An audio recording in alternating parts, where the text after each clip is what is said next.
সাবা তোমার জন্য ছাতা হয়ে কখনোই দাঁড়াতে পারবে না, তোমাকে ভালোবাসতে পারবে না, ঠিক যেমন পালকি তোমাকে ভালোবেসেছিল। তুমি সব সময় শুধু পালকিকেই মিস করবে, সব সময়।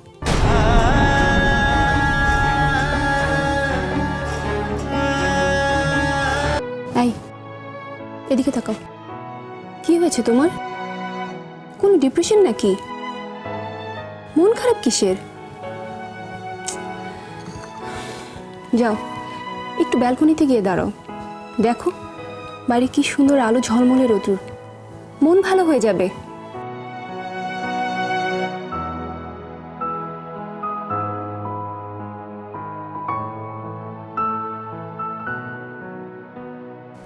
আমার মন আর কোনো দিন ভালো হবে না। চায়ের জন্য ধন্যবাদ।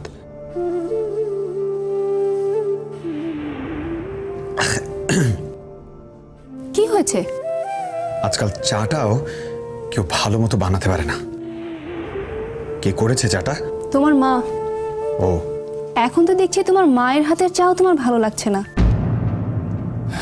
সেই চা পাতা, সেই দুধ, শুধু বানানোর মানুষটা বোধহয় পাল্টে গিয়েছে, তাই ভালো লাগছে না। বানানোর মানুষ মানে? পালকি বানাতো।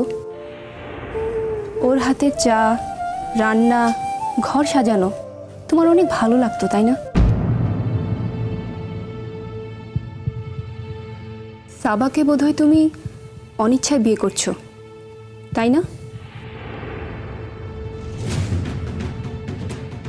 ওয়ালটন এখন দেশের সীমানা পেরিয়ে পৌঁছে গিয়েছে 50টিরও বেশি দেশে। ওয়ালটন, ঘরে ঘরে বিশ্বজুড়ে। শুধুমাত্র মাকে প্রমিস করেছো বলে, তাই তো? দেখো সোহেল, একটা কথা বলবো, নিজের মনকে কখনো কষ্ট দিও না। মন যা চায় তাই করো।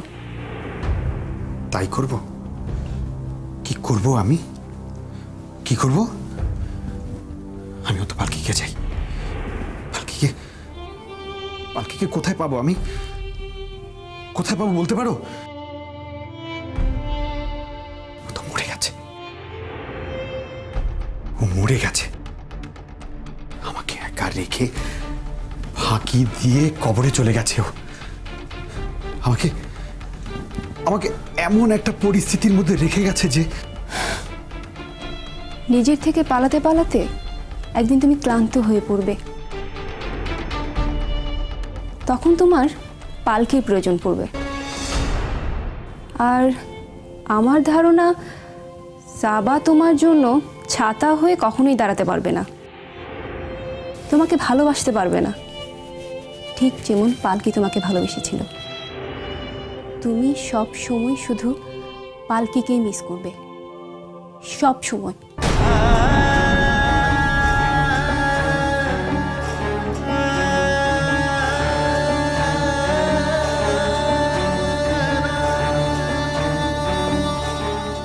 তুমি সব সময় শুধু পালকিকেই মিস করবে, সব সময়।